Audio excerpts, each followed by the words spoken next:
Good morning, students. This is Mr. Deepak Kumar Ravi, your English teacher, and I'm sure that you all have watched all the parts of the poems explanation, and I'm damn sure that you all have understood the poem's explanation line by line. Now, as I told you in part 5, this is our part 5. In this section, we will do question answer session. Okay, so let's start. First question, question number A, objective question. This is tick the correct options. So first question is, the poet wandered lonely as a dash. Okay, so it is very simple. Question कह रहा है कि the poet wandered lonely. Poet जो है अकेला without M का एमलेशली घूम रहा था इधर उधर. कहाँ, किसके जैसा? तो as a cloud. Option correct option हमने टिक कर दिया है, फिर भी आप देख लीजिए क्लाउड है. सेकंड क्वेश्चन है, the daffodils were dancing in the.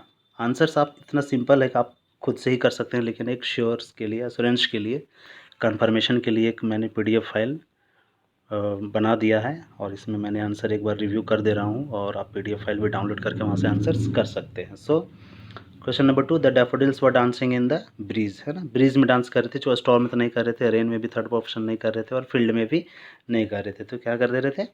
Bridge में. फर्स्ट ऑप्शन हो जाएगा. Question number 3, the poet saw dash daffodils at a glance. कितना डैफोडिल्स उन्होंने देखा था एट अ ग्लांस में? 2000, 3000 and 10,000. 10,000. Its right answer is 10,000. Okay. Fourth question is, third completed. Fourth is, the daffodils were dash their heads in a sprightly dance. So the daffodils were tossing, है ना, tossing their heads in a sprightly dance. This option. Okay. So objective question is finished. Now question number 2, B, true false. It is also very simple. True false is also very simple.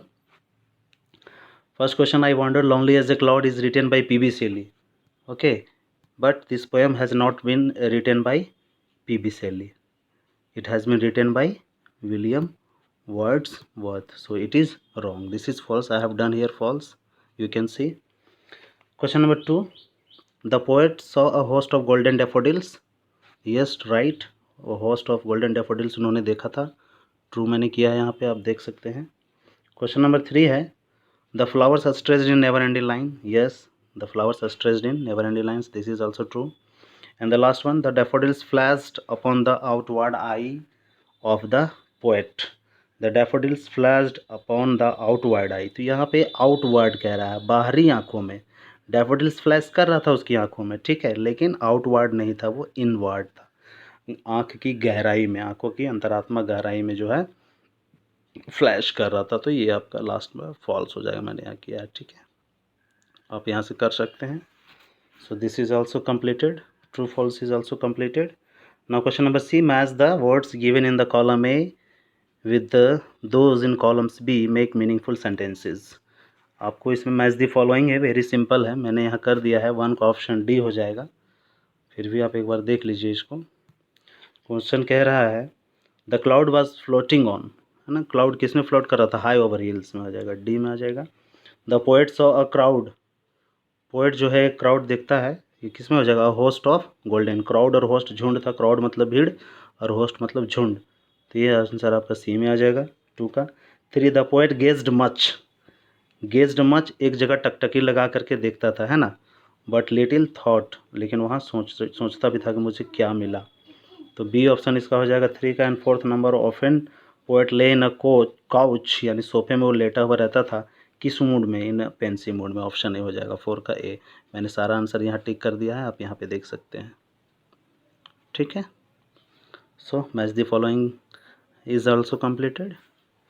Now the next question number D, answer each of the following questions in 1 or 2 sentences. Question answer session. Question answer session is also very simple, no problem.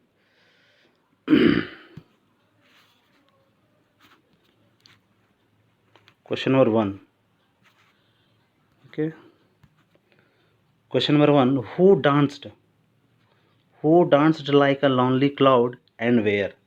कौन, sorry, who danced I read. Who wandered like a lonely cloud and where? कौन भटक रहा था एक बादल के जैसा और कहाँ? तो सिंपल आंसर है इसका, कौन भटक रहा था? तो द पोएट. हु की जगह पे in the place of who you have to write the poet. First you will write the poet, then wandered you will write wandered like a lonely cloud. Then उसके बाद cloud के बाद आप लिखेंगे high over the valleys and hills. Last में यहाँ पे hills लिखा हुआ है, हिल्स हो जाएगा high over the valleys and hills. ठीक है, सिंपल देख सकते हैं आप, high over the valleys and hills. बहुत सिंपल सा answer. The poet, once again एक बार हम पढ़ दे रहे हैं. The poet wandered like a lonely cloud high over the valleys and hills. Simple. Okay. Question number 1. Now 2. Question number 2. What is the never ending line of daffodils compared to? never ending line of daffodils जो है compare किया गया है किससे? तो answer हो जाएगा the never ending line of daffodils compare to. The से आपको शुरू करना है. The never ending line of daffodils compare to the stars of the Milky Way. Compared to the stars of the Milky way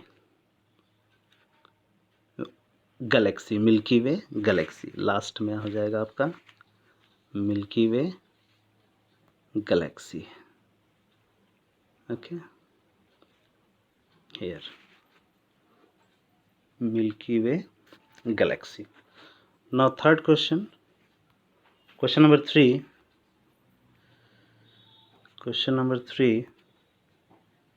Where did the daffodils stretched in never ending line? Okay, so the answer is first question कि daffodils जो है फैला हुआ है, stretch means फैला हुआ है never ending line. कहाँ तक? तो बहुत सिंपल, हम लोग जब पोएम पढ़ रहे थे तो मैंने बताया था कि near the margin of a bay, है ना, लेक के किनारे तक जो है ये फैला हुआ था. तो आंसर हो जाएगा द डैफोडिल्स स्ट्रेच्ड. यहाँ ईडी आप लगा देंगे, चूँकि यहाँ डिड पूछा है क्वेश्चन तो आपका वर्ब में ईडी आ जाएगा. स्ट्रेच में ईडी आप जरूर ऐड करेंगे, यहाँ पे ध्यान दीजिएगा. स्ट्रेच में आप ईडी ऐड कर देंगे. Stretched in never ending line, yes, stretched in never ending line along the margin of a bay. along the margin of a bay. Third का आंसर आपका हो गया. स्ट्रेच में डी लगा देंगे आप. Next question number 4. Who were tossing their heads in a sprightly dance? तो who were tossing their heads, तो यहाँ पे आंसर दो ऑप्शंस में आप दे सकते हैं. daffodils were tossing their heads in a sprightly dance and 10,000 of daffodils also you can write. 10,000 of daffodils were, यहाँ पे 10,000 of daffodils were tossing their heads in a sprightly dance. बहुत simple सा answer है, बहुत easily आप इसको याद कर लेंगे, दिमाग में रहेगा आंसर, कहीं कोई प्रॉब्लम नहीं है. The answers are very simple. Now question number 5. What danced beside the daffodils? It is also very simple question. The waves. Answer is the waves danced beside the daffodils. Waves जो है dance कर रहा था daffodils के बगल में. So all the questions are very simple and answers are also very simple. You can understand it. आप इसको आराम से लिख सकते हैं, कोई प्रॉब्लम नहीं होगा. मैंने क्वेश्चंस में ही जस्ट बगल में लिख दिया है आंसर्स, हिंट्स दे दिया है, आप यहाँ पे आराम से आंसर बना सकते हैं. Okay, so it was all about this chapter and this chapter has been completed today in part 5. Now we will continue next chapter number 2 in the next part 1, chapter 2. Okay, so till then, goodbye. Keep studying, keep reading, keep doing your homework properly, so that you can do better in your examinations. Thank you. Have a nice day.